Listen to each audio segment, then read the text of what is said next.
በዛሬው ዕለታዊ ዝግጅታችን ብልጽግና ስልጣኑ ላይ ለመቆየት በብዙ መልኩ የሚጠቀምባቸው ምርኩዞች ቀስ በቀስ እየተሽመደመዱ መሆኑን ማሳየት ይቻላል።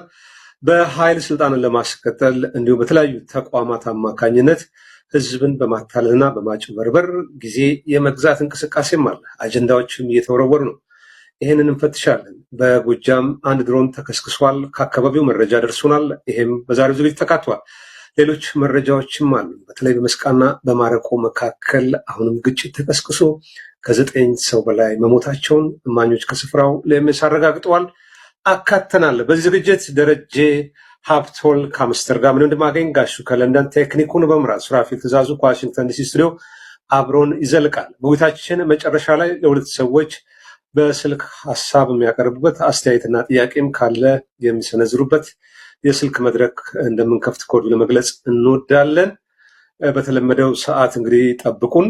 በተለይ ከኢትዮጵያ ለምትደውሉ እናበረታታለን። ይሄ ዝግጅት ለሌሎች ተደራሽ እንዲሆን ሰብስክራይብ፣ ሼር፣ ላይክ አድርጉ። ደሬ እንግዲህ አመሰግናለሁ። ዛሬን እናንተን የገባ ነው። ያው በቀኑም የኤምኤስ መረጃዎች ላይ ከመቲ ጋር የተወሰነ ነገር አጋርታችኋል። እኔ ጋር ካሉት መረጃ ልጀምርና ከዛ ተጨማሪም ከአዳዲስም ካለ ወደ አንተ መጣለሁ። መጀመሪያ የምሄደው ወደ ማረቆ ነው።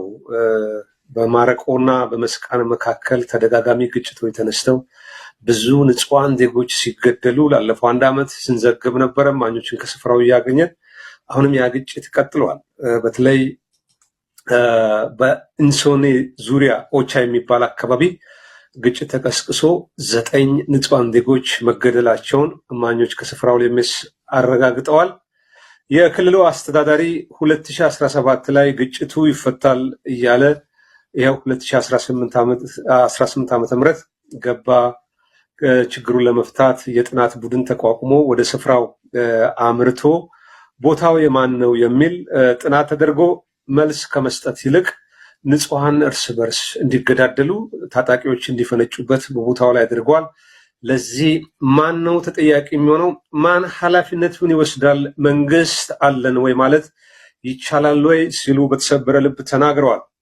በእውነት በተደጋጋሚ ልክ እንደ አርሲው በማረቆና መስቃን መካከልም ለብዙ ሰዎች እልቂት ምክንያት የሆኑ ግጭቶች በተደጋጋሚ እየተነሱ ነው። ይህን ችግርን መፍታት እንዴት አቃተው የሚል ጥያቄ ይነሳል። እንግዲህ የችግሩ ምንጭ የመፍትሄው አካል ሊሆን አይችልም የሚሉ ወገኖች አሉ። እኛ መረጃውን አጠናክረን በስፋት እንመለሳለን። የሟቾችንም ስም ዝርዝር ይዘን ሌላው መረጃ አርሲ ላይ የሚያቆየን ነው። በዛሬው ዕለት ሰኔ 26 ቀን 2018 ዓ.ም ከጠዋቱ 5 ሰዓት በአርሲ ሮቤ ወረዳ ሰዲቃ ቀርሳ ቀበሌ 2 የወንድም አማቾች ልጆች ታግተው ተወስደዋል። ስማቸው አንደኛው መምህር ዘነበ ጌታቸው ይልማ ይባላል። ሁለተኛው አረጋኸኝ ለአንዱ ይልማ ይባላል። በአርሲ ትላንትም ከትላንት በስቲያም ከ4 ሰው በላይ መገደላቸውን ትላንትና የእማኞችን የምስክርነት ቃል በዕለታዊ ላይ ማቅረባችን ይታወሳል። አርሲ የደም መሬት ሆናለች። ጤና ይስጥልን መሳይ፣ እንደምን አለ? እንዴት ሰነበትክ? የተወሰኑ ቀናት አልተገናኘንም። በእነዚህ ቀናት ውስጥ በርካታ ጉዳዮች ሆነዋል። እንግዲህ የፋኖ ትግልን በተመለከተ እንደዚሁ ሰኔ 30 አገዛዙ ቀነ ገደብ አስቀምጦ ሲያደርግ የነበረው የተለያዩ ወታደራዊ እንቅስቃሴዎች አሁንም እንደቀጠለ ነው። በተለያዩ አካባቢዎች በለስ ቀንቶኛል። በተለይ በጎጃም 120 የሚጠጉ የፋኖ ታጋዮችን እነሱ ጽንፈኞች ናቸው የሚሏቸው እነሱን ገለናል፣ በርካቶችን ማርከናል፣ ከጥቅም ውጪ አድርገናቸዋል የሚል መረጃ በስፋት እየወጣ ይገኛል። የሰኔ 30ው ቀነ ገደብ ያው እንደተለመደው አሁንም በድል ዜናዎች ታጅቦ በአገዛዙ የተለያዩ ሚዲያዎች በኩል እየቀረበ የሚገኝበት ሁኔታ ነው ያለው። እንግዲህ ዛሬ ትኩረት ከምንሰጥባቸው አጀንዳዎች አንዱ አብይ አህመድ ለመስከረም የተለያዩ ጉዳዮችን ያስፈጽማል። በተለይም የሀገሪቱን የስርዓተ መንግስት መዋቅር በተመለከተ ህገ መንግስቱንም እንደዚሁም ሌሎች ጉዳዮች ላይ ለውጥ ያመጣል የሚል አጀንዳ ከወዲሁ ተለቋል። አንዳንዶች ከራሳቸው የፖለቲካ ተልዕኮ አንጻር ይህንን አጀንዳ እያራገቡት ይገኛሉ።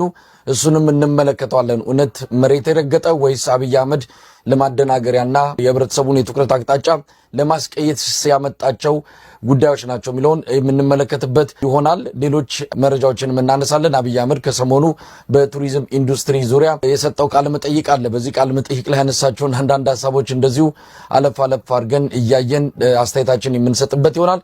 ወደ አንተ ልምጣና ከመረጃዎች እንጀምር። በተለይ ከፋኖ ወቅታዊ እንቅስቃሴ ጋር በተያያዘ ያሉትን መረጃዎች ታካፍለናለህ። ወደ አንተ መጣለው ሙልጌታ። አመሰግናለሁ መሳይ። ብልጽግና በተለያዩ ግንባሮች እስከ ሰኔ 30 ቀን 2018 ዓ.ም ዘመቻ አውጆ ነበር። ይህ ዘመቻ እንግዲህ በተለያዩ ግንባሮች ትንኮሳ በሚመስል መልኩ የፋኖ ኃይሎችን የማናጠብና ዋና ትኩረታቸውን የክረምት እቅዳቸውን እንዳያሳኩ የሚል አንድምታ ያለው ነበር። በዚህም በርካታ ቦታዎች ላይ ትንኮሳ የሚመስል ነገር አድርጎ ነበር። ይህም በሁሉም ቀጠና በሚባል ደረጃ ቴዎድሮስ በሚንቀሳቀስበት ጎጃም ጠቅላይ ግዛት፣ በላይ ዘለቀ ህዝብ በሚንቀሳቀስበት ጎንደር ጠቅላይ ግዛት፣ ምኒልክ ህዝብ በሚንቀሳቀስበት ወሎ ቤት አማራም፣ አሳምነው ህዝብ በሚንቀሳቀስበት እንደዚሁ ሸዋ ጠቅላይ ግዛት እና አንሻ ሰይድ በሚንቀሳቀስበት ቢዛሞ ቀጠናም እንደዚሁ ከፍተኛ እንቅስቃሴ አድርጎ ነበር። የአገዛዙ ኃይል ግን በገባበት ሁሉ ከፍተኛ ኪሳራ ደርሶበት በርካታ መስመራዊ መኮንኖች፣ ኮሎኔሎች የተገደሉበት አውደ ውጊያ የተደረገው በተለይ ጎጃም ጠቅላይ ግዛት በተለይ እዚህ ጋዳሞት ዙሪያ ቋሪትና አካባቢው ብር አዳማ፣ ሐሙስ ገበያ በሚባሉት ቦታዎች ላይ በርካታ ዲሽቃዎች ተማርከው የአገዛዙ ኃይል ከፍተኛ ኪሳራ ደርሶበት እንግዲህ ወዲያውኑ እነ መሐመድ ተሰማ የምስራቅ ዕዝ አዛዥ ጎጃም ቀጠናና ከፊል ጎንደር ማለትም የደቡብ ጎንደር ኮማንድ ፖስት ዋና አዛዡ ወዲያውኑ በብርሃን ፍጥነት ካለበት ወደ ጎጃም ሄዶ ሰራዊቱን የማረጋጋትና ጦርነቱን የመምራት እንቅስቃሴ እንዲያደርግ ታዞ ነበር። ያ ትዕዛዝ እንግዲህ ከወረደ በኋላ እሱም ወደ ቦታው በመውረድ ሰራዊት ለማወያየት እና መልሶ ስነልቦና ግንባታ ስልጠና ለመስጠት ሙከራ ተደርጓል። ከዛ በኋላ እንግዲህ በዛሬው ዕለት የአማራ ሚዲያ ኮርፖሬሽን የሚባለው የአገዛዙ ልሳን ወደ 100 ምናምን የሚጠጉ ቁስለኞችን አድርግ ያለው ብሏል። ቁስለኞቹ አልታዩም። ሰማሃል እያነሳች ያለችው ስለ አዲሱ አዋጅ ነው። አዲሱ አዋጅ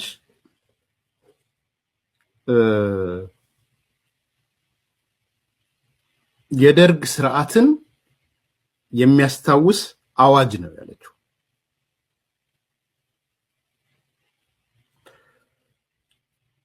ቀጠለችና ይሄ አዋጅ ያወጡት ሰዎች ማንበብና መጻፍ የሚችሉ ሰዎች እንኳን ናቸው ለማለት ይከብደኛል። ሕግ በሚያውቁ ሰዎች ይቅርና ማንበብና መጻፍ የሚችሉ ሰዎች እንኳን ተጽፏል ብለን ለማመን እንቸገራለን ነው ያለችው።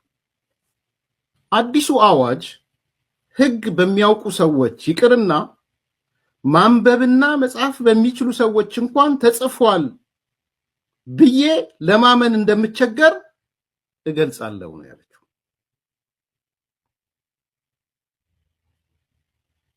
ሌላው ቀርቶ እንኳን ሐሜት እንኳን የማይፈቅድ የደርግ ዘመን ሕግ ነው። ሐሜት እንኳን የማይፈቅድ ነው። ይህ አንደኛው ነው ያነሳችው። ንግግሯ ጥሩ ነው። በጣም ነው የገረማት። እንዲህ አይነት አዋጅ ሕግን ከሚያቅሰው ነው ወይ የወጣው? ማንበብና መጻፍስ ይችላሉ ወይ?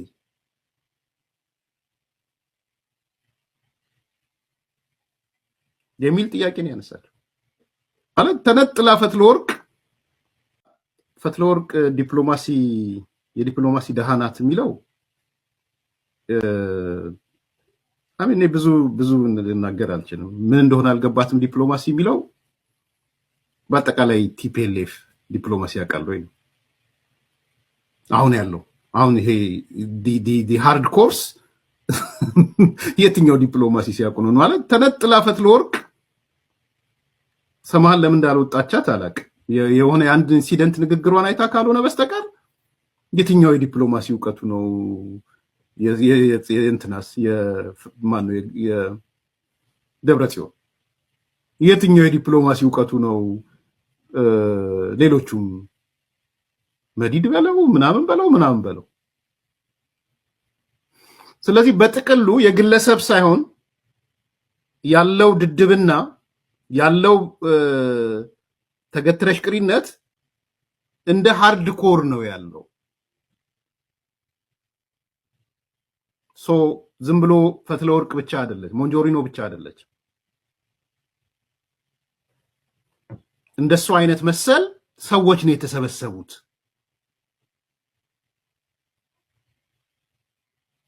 ይሄ አይ ቲንክ ዝርዝር ሳልሄድ የምሰጠው አስተያየት ነው። ያም ሆነ አንደኛ አዋጁን ተቃውማ በመምጣቷ በጣም ነው አፕሪሺየት የማደርገው። ብዙዎች ዝም ባሉበት፣ ብዙዎች አንደበታቸውን በሸበቡበት ቁጥራቸው ቀላል ያለውን ተቋማትን ጨምሮ ወጣ በአደባባይ ይሄ ማለት ጨቋኝ ነው፣ ሐሳብን እንኳን መቀለድ እንኳን የማያስችል አዋጅ ነው፣ ይሄ ደግሞ ህግን ያውቃሉ ሳይሆን ማንበብና መጻፍ የሚችሉ ሰዎች እንኳን አልመሰሉኝም ማለቷን በጣም ክሬዲት ሰጠዋለሁ። ኦንሊ ችግር ቅድም ያነሳሁት ነው። ኮምፓሪዝናችሁን ከውስጣችሁ ጀምሮ የሚለው